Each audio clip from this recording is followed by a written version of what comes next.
Good afternoon. May the peace of the Lord be with you. We are delighted to bring you this special edition of Wednesday in Wacoit. It's a new feature that we are offering you, just a small devotion, a chance for us to sort of check in and get recharged. I often say that this community, for me, is like a Tesla charging station. So when my batteries get low, I just come here in community and we're able to worship God together. We're going to be reading a very short text from the Gospel of Mark. Mark is the oldest gospel written, and this particular story contains a word that only appears in Mark's gospel. It doesn't appear anywhere else in either the Christian Bible or the Hebrew Bible. Mark 7, verses 31 through 35. Then Jesus returned from the region of Tyre and went by way of Sidon towards the Sea of Galilee in the region of Decapolis. And people brought to him a deaf man who had an impediment in his speech, and they begged Jesus to lay his hand on him. In other words, to heal this man. Back in the first century Palestine, or really first century anywhere, that if you were deaf, or if you had even a broken leg, or if you had some sort of disease, you were outcast. So it was very important for people to be healed so they could be brought back into society. And the healing not only helps the person who had a dis-ease, but the healing also took place in society because it allowed people to welcome the person back. And so Jesus took this man who was deaf and took him aside in private, away from the crowd. And then Jesus does something very peculiar. He puts his fingers into his ears, to the man's ears, and he spits on him and touched his tongue. And then looking up to heaven, Jesus sighed and said to him, Ephata, Ephata. It's Aramaic for be opened. And immediately the man's ears were opened and his tongue was released, and he spoke plainly. This is the word of God for the holy people of God. One of my most eye-opening lessons I learned about myself came when I was doing an internship at the state psychiatric hospital. It was my first week. I was assigned to the forensic ward. That is, people who had psychiatric illness and had also committed a crime. It was supposed to be the toughest ward to be assigned to, so I was scared, but quite frankly, all the other interns were scared as well because we didn't know what to expect, and every single one of those patients was behind 5 locked doors. And we had all sorts of sort of stereotypes in our minds. There were perceptual distortions. I mean, it wasn't reality at all. We were just bringing all our own stuff with us. So when it came for us to visit our units, we were very nervous, and our supervisor, a lovely man by the name of John Weegraff, saw that we were nervous, and so he assured us that we had nothing to worry about. He said, "You'll be fine. Nothing's going to happen. You just need to be opened to this new experience. Be open to the new experience." Now, I thought that was kind of funny because I always thought I was opened. I always pictured myself as someone ready and willing to try new things, to consider other people's opinions, to look at life at both sides now. But clearly there were some things I was not so open about. One, I was not open about being on the forensic unit at the psych hospital. Not opened. And the more I thought about it, the more I realized that there are other things I'm not so open to either. Tofu, not open. Snakes, not open to snakes. And for some reason, fabric stores. I mean, I love fabric, but if you put me in a fabric store, I immediately fall asleep. But what Dr. Wheatgrass was teaching us, he was saying that the only way we could minister to the patients was to have a spirit of openness. Not to come in with any set of answers, not to come in with any set of judgments, not to come in with our own rules, but to be completely open to whatever we were going to experience. He wanted us to set aside our preconceived notions about how the world is or should be. And in order to do that, he said that we have to be willing not only to let go of preconceived notions in our minds and our hearts, but also to leave that compass open. Let God point us to wherever we needed to go. And that is really the biblical word, the biblical meaning of that wonderful word, ephata. It means not only to be open, but to also just to let that compass set itself according to God's heart. Jesus says that word in Mark's gospel. It's the only time in the New Testament we hear that word. It's the only place we read of this strange story of a man who could not hear.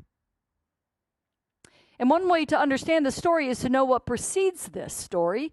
It is the encounter between Jesus and the Canaanite woman. Now, maybe you're familiar with this story where Jesus and his disciples were in the land of Canaan outside of Jerusalem, and they come across a woman whose child is sick. The woman says, "Please heal my child," and Jesus says, "No, I'm not going to do that. You are a Canaanite, and we don't talk to each other. Jews and Canaanites don't talk to each other." But she persists, and she says to Jesus, "Even the dogs under the table eat the children's crumbs." Now, I suppose that was a pun or a turn of a phrase that people understood in first century Palestine. Maybe it was lost on us. But she was having a war of words with Jesus, and she won. And Jesus said, "You're absolutely right, that sometimes we even treat dogs better than we treat humans. Maybe we treat others in our own clan better than we treat people who aren't like us." And so Jesus says, "You're absolutely right. And because that you have pointed something out to me, your child, your daughter is healed. Be opened." Ephata. Because maybe in that story, Jesus learned what it was like to be opened. Ephata. And maybe that's why he was able to bring that same word and that same spirit of openness to heal the man who was deaf and whose tongue was tied, because he himself had just experienced that previously. That freedom you get from being opened. And so he says that beautiful Aramaic word, ephata, because he himself had just experienced it. I often wonder why that word is never used again.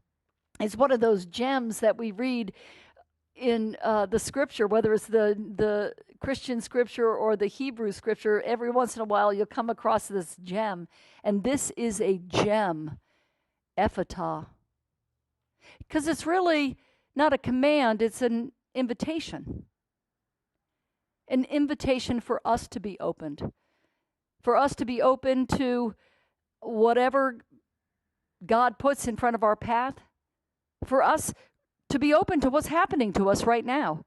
Not to resist, not to think something better is going to come along, and not to think that we're going to return to what it was like 2 or 3 months ago, but to be open to now and to be open to that future, that wonderful future that's happening for us out there. I heard a little bit about that future today. We had a women's fellowship meeting, and Linda Lynch asked all of us to go around and talk about what we are grateful for, what are we happy about. And a number of women talked about their excitement and their hope for the future. They weren't mourning the past, and certainly we've lost a lot. We have a lot to grieve. But they were looking forward to something hopeful, and that something was better. Ephata. Even though they may not have heard that word, they were living that word. Ephata. It does invite us to be opened. It invites us to be open to the truth that God is not done with you yet. It invites us to be open to wisdom of people who are nothing like us. To be open to the voice of God speaking from places you might consider unholy. Be open to the widening of the table. That is the table that God invites us to. And to be open to good news that stretches your capacity to love. Because after all, that is what we are here for. We are here to love. Thank you for turning in to Coit Wednesdays. Hope that you find inspiration on that word. And if you do, turn back here on Wednesdays. Also tune in on Sundays where we'll have the full service, people singing. Maybe I'll sing. And hopefully this technology will work. So God bless you. And thank you for your ongoing support. And there were birds on a hill. Goodbye. God bless you. Goodbye. Yeah? Oh, I wasn't. Okay, now I have to redo this again. Apparently, I wasn't social distancing my own mic. I was like, okay, now we've got 6 inches between. I know what. Yes. Oh, I got a story for you. I love telling stories because I've told you this story before, and believe me, I'm going to use this again in a sermon because it's like one of my favorite stories, but it has been coming up for me in the past couple of weeks. So our church has this incredible ministry where we give meals out on Fridays. Meals for people who are food insecure. Meals for folks who are food stressed. That is, mom and dad, 3 kids at home, and that's it. Can't cook another meal. And every once in a while, we give meals to people who are on the front lines, just for their awesomeness. To the health director in town, for an example, we gave a meal to a elementary school teacher who had gone above and beyond in helping her students. Hopefully, we're giving a meal to the superintendent this week. So when we call people and tell them that they're going to be getting a free meal, not just for them, but their entire family. We said, well, I don't deserve it. That's what they say. I don't deserve a free meal. I said, well, everybody deserves a free meal. We're giving this to you because you're awesome. We're giving you a meal because of your awesomeness. And what I've observed is that some people are just like really gracious about receiving it. They're like, oh, thank you so much. I really appreciate it. Oh, this is just so great.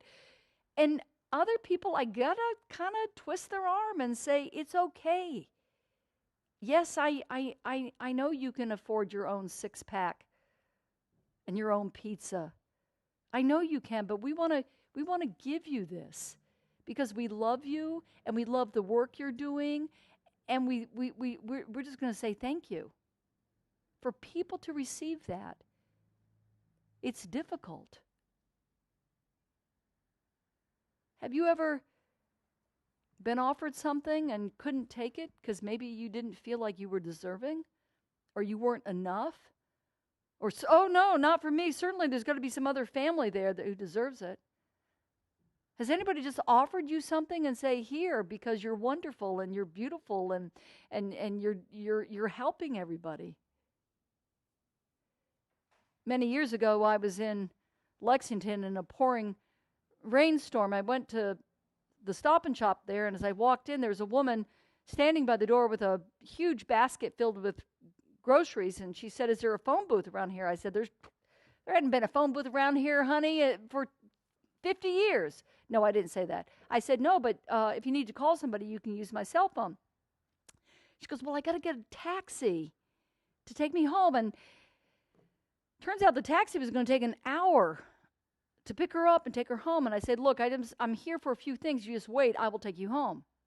So I got her in the car, got all her groceries in the car. We're driving to her apartment. And she said, look, I want to pay you for this. I said, no, you don't have to pay me for anything.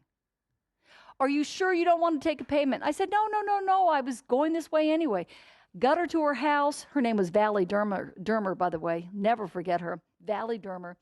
Got her to her house, took out her groceries, put them away, and she goes, are you sure I can't pay you for this ride? I said, Valley, I'd loved giving you a ride home. And then she reached into a bag of groceries, and she pulled out a package of English muffins.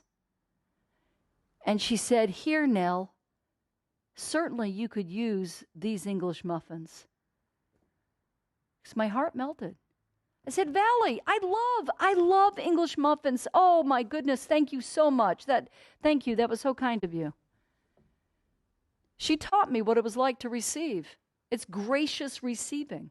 If I had not taken those English muffins, I would have had some sort of, power over her, some sort of control over her. And Valley Dermer and I remained friends to the day she died. She even gave me her typewriter. It's about gracious receiving. So if somebody comes around and tells you that you're awesome, say thank you, because you are. If somebody comes around and say what a great job you're doing, say thank you, because you are doing a good job. And if somebody offers you a free meal, say thank you. You'll have a chance to share a free meal with someone else sometime. Gracious receiving. Takes a lot of humility to do that. Have I talked long enough? Okay. Well, once again, signing off. And I really do like English muffins. So, if you have an extra package.